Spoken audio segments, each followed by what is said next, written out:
हाँ जी, तो welcome back. आप इस वीडियो को कहां से देख रहे हैं? आपका नाम और आपके शहर का नाम इस वीडियो के कमेंट बॉक्स में जरूर बताइएगा। जब भी मैं नेक्स्ट वीडियो बनाऊंगा तो आपका नाम जरूर लूंगा। 1990 से लेकर 1996 तक महाराष्ट्र के कोल्हापुर में, नासिक में और पुणे में और यहां तक कि मुंबई से भी बहुत सारे बच्चे अचानक से गायब हो रहे थे और पेरेंट्स की समझ में नहीं आ रहा था कि वो बच्चे आखिर जा कहां रहे हैं। वहां के पेरेंट्स में इतनी ज्यादा दहशत हो चुकी थी कि पेरेंट्स अपने बच्चों को यहां तक कि खेलने तक के लिए भी नहीं भेजते थे और उन बच्चों पर बहुत ज्यादा नजर रखा करते थे।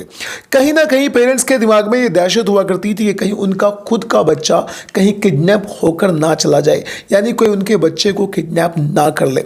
तो आखिर इसके पीछे की जो वजह थी वो थी 3 औरतें। तो वो 3 औरतें कौन थी, उनकी डिटेल्स के लिए सबसे शुरू में मैं आपसे बात करता हूं एक औरत के बारे में जिसका नाम था अंजना बाई। अंजना बाई के पेरेंट्स कौन थे, कैसे थे, क्या था, इस बारे में बहुत ज्यादा डिटेल्स कहीं भी अवेलेबल नहीं है। लेकिन अंजना बाई के बारे में कहा जाता है कि वो बचपन से ही अपने माँ बाप को छोड़कर उनसे अलग हो गई थी और बहुत छोटी सी उम्र में अपनी जिंदगी चलाने के लिए उसे चोरी चकारी का सहारा लेना पड़ा था। इसका सीधा सीधा मतलब है कि पढ़ाई लिखाई जैसी चीजों से तो उसका दूर दूर तक का कोई भी मतलब नहीं रहा होगा। लेकिन धीरे धीरे जैसे वो बड़ी होती जाती है तो उसकी जिंदगी में वो सारी चीजें सेम तो रहती थी, लेकिन फिर उसकी जिंदगी में 1972 यानी 1972 में एक बदलाव आता है। एक बस ड्राइवर से उसको प्यार हो जाता है और वो फिर उसी से शादी कर लेती है।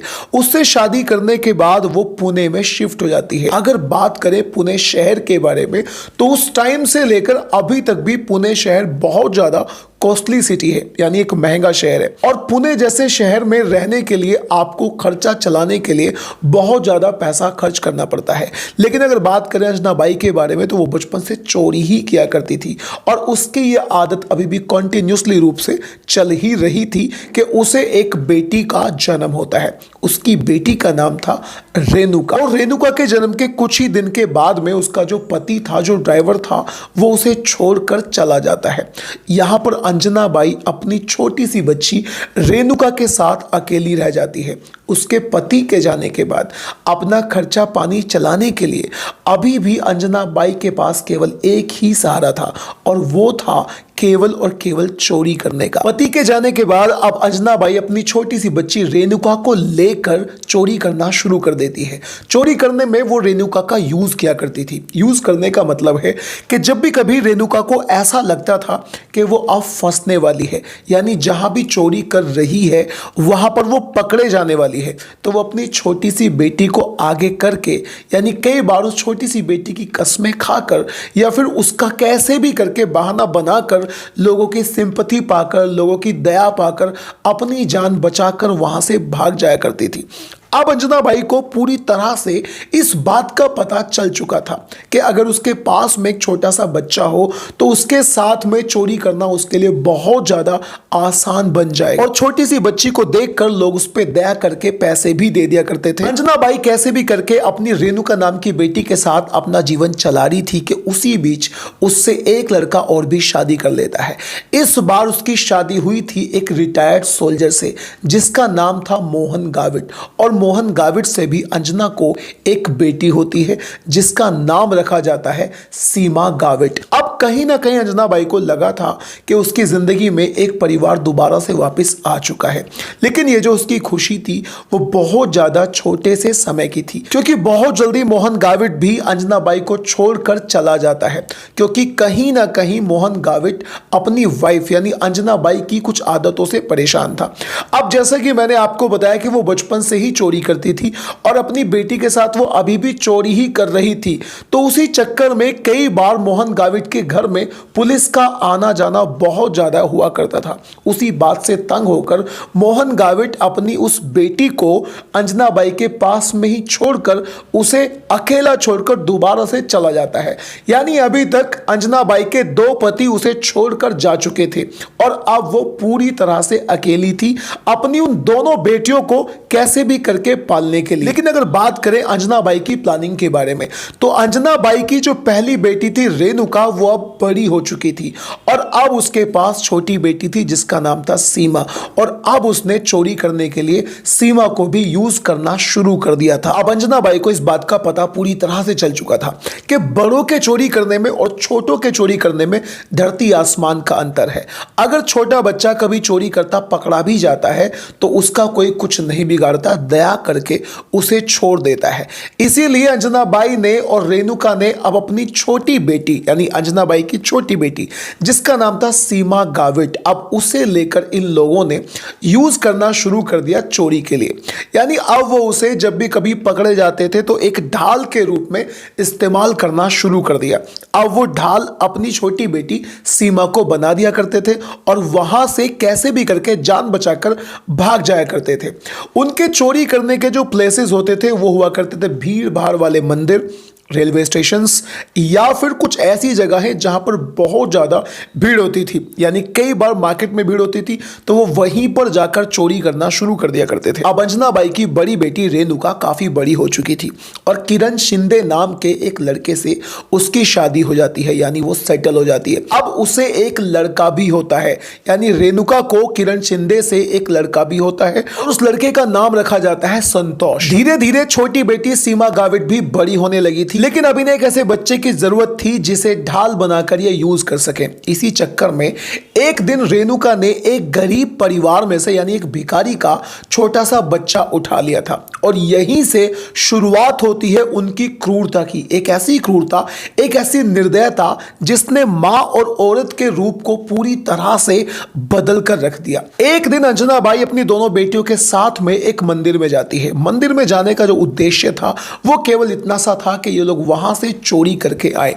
कैसे भी करके जब रेणुका ने वहां चोरी कर ली तो लोगों को पता चलने लगा।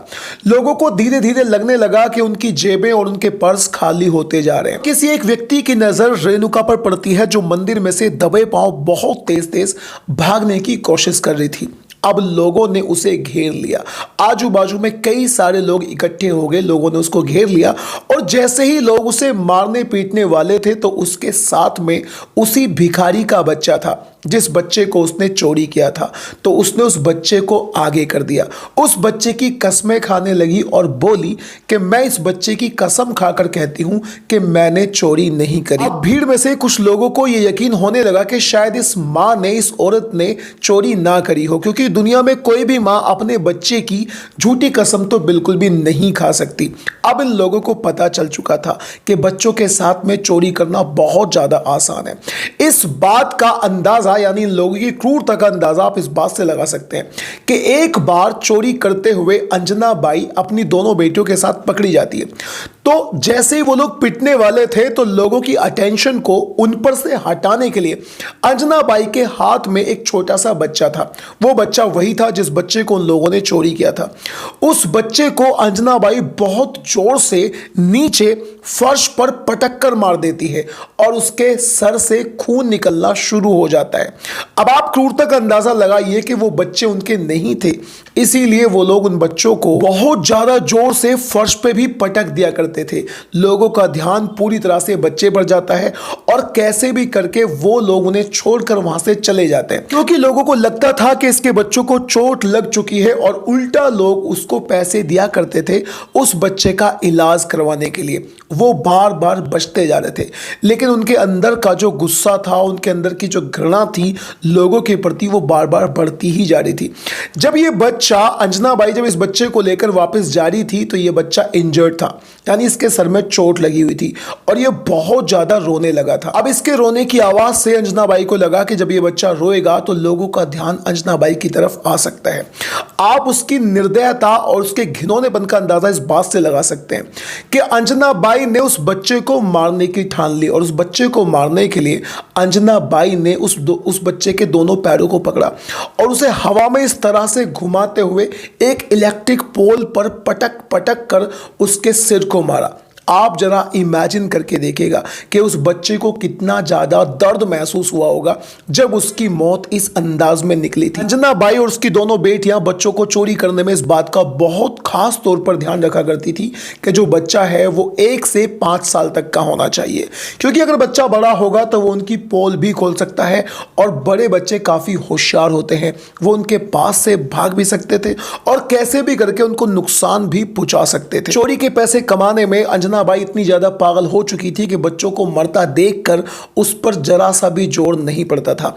कई बच्चों को इन लोगों ने पैरों से कुचल कुचल कर मार डाला और एक बच्चे को तो इन लोगों ने पैर पकड़कर यानी उसके पैर हवा में करके और उसके सर को पानी में डुबा कर मारा था। आप जरा इमेजिन कीजिएगा कि वो बच्चा किस अंदाज में तड़प तड़प कर मरा होगा।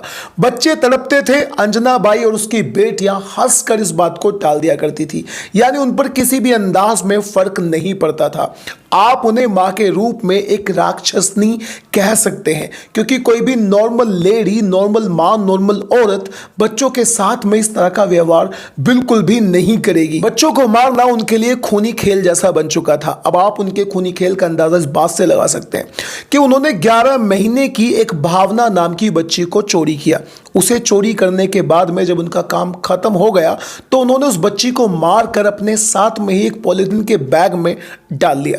पॉलिथीन के बैग में डालने के बाद उन तीनों को लगा कि बहुत दिन से उन्होंने फिल्म नहीं देखी है और जो भी उनके नज़दीक में सिनेमा था वो सिनेमा में जाकर फिल्म देखना शुरू कर देते हैं। यानी उनके साथ में एक लाश थी, एक छोटे बच्चे की लाश थी और वो लोग फिल्म को एंजॉय कर रहे थे। फिल्म को एंजॉय करने के बाद उनके दिमाग में आता है कि ओह, उनके पास तो लाश भी है, तो वो उस बच्चे की लाश को उस सिनेमा के टॉयलेट में रखकर भाग जाते हैं। तो अगले दिन सिनेमा के स्टाफ वाले लोग जब टॉयलेट को क्लीन करने के लिए जाते हैं तो उन्हें वो लाश वहां पर नजर आती है और शायद उनका ये घिनौना काम जारी ही रहता। लेकिन एक दिन अंजना बाई को पता चलता है कि जो उसका दूसरा पति था, जिसका नाम था मोहन गावित, उसने दूसरी शादी कर ली है और दूसरी शादी करने के बाद उसको एक बेटी भी है जिसका नाम है क्रांति। अब अंजना बाई को मोहन गावित से बहुत ज्यादा नफरत थी, क्योंकि वो उसे 2 बच्चियों के साथ में अकेला छोड़कर चला गया था।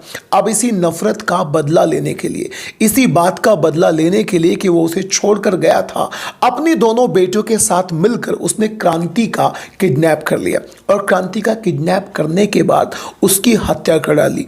हत्या करने के बाद में उसकी लाश को एक खेत में डाल दिया।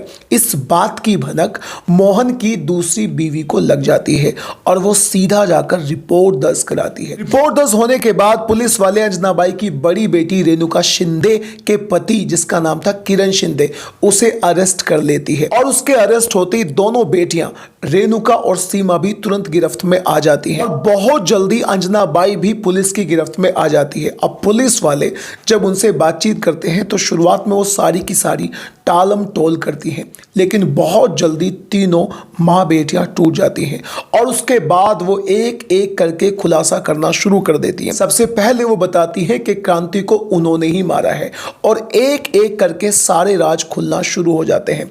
वो पुलिस वालों को बताना शुरू करती हैं कि किस तरह से वो चोरी करने के लिए बच्चों को किडनैप किया करती थी और उसके बाद में उन्हें इस्तेमाल करने के बाद में उन बच्चों को मार देती थी। जब पुलिस वाले किरण शिंदे से बातचीत कर रहे थे तो इन्वेस्टिगेशन में, क्वेश्चनिंग में किरण शिंदे बताता है कि एक दिन रात को रेणुका, उसकी पत्नी यानी अंजना बाई की बड़े वाली बेटी, अपने किए हुए कत्लों को उंगली पर गिन रही थी और टोटल कत्ल उसने पूरे 42 तक की गिनती पूरी कर ली थी। यानी उसने पुलिस वालों को बताया कि इन्होंने कम से कम 42 बच्चों का कत्ल किया है। 42 बच्चों को बड़ी क्रूरता से इन्होंने मौत के घाट उतारा है। और पुलिस वालों ने मिसिंग की रिपोर्ट्स का मिलान किया और कैसे भी करके पता लगाने की कोशिश करी तो कम से कम 13 किडनैपिंग के केसेस में और 9 मर्डर्स के केसेस में इन चारों का नाम आया, यानी किरण शिंदे का भी इसमें नाम आया था। अब पुलिस वालों ने अपनी तरफ से सख्त केस बनाया और इन लोगों को न्यायालय में यानी जज के सामने पेश किया। जज के सामने पेश किया और आगे चलकर जो किरण शिंदे था वो सरकारी गवाह बन गया। गवाह बनने के बाद उसने इन तीनों के खिलाफ गवाही दी। और बच्चों की किडनैपिंग के कुछ मामले ऐसे भी थे जो बहुत ज्यादा पुराने हो चुके थे और पुराने होने की वजह से उनमें किसी भी अंदाज की कोई भी कार्रवाई नहीं की गई और अब इन चारों को ही जेल हो गई थी। ये चारों के चार लोग जेल में डाल दिए गए थे। लेकिन आगे चलकर 1997 में 50 साल की उम्र में अंजना बाई को हार्ट अटैक आता है और उसकी मौत हो जाती है। किरण शिंदे को अदालत माफ कर देती है और उसे जेल से रिहा कर दिया जाता है। और 29 जून 2001 में कोल्हापुर की कोर्ट ने दोनों बहनों को फांसी की सजा सुना दी।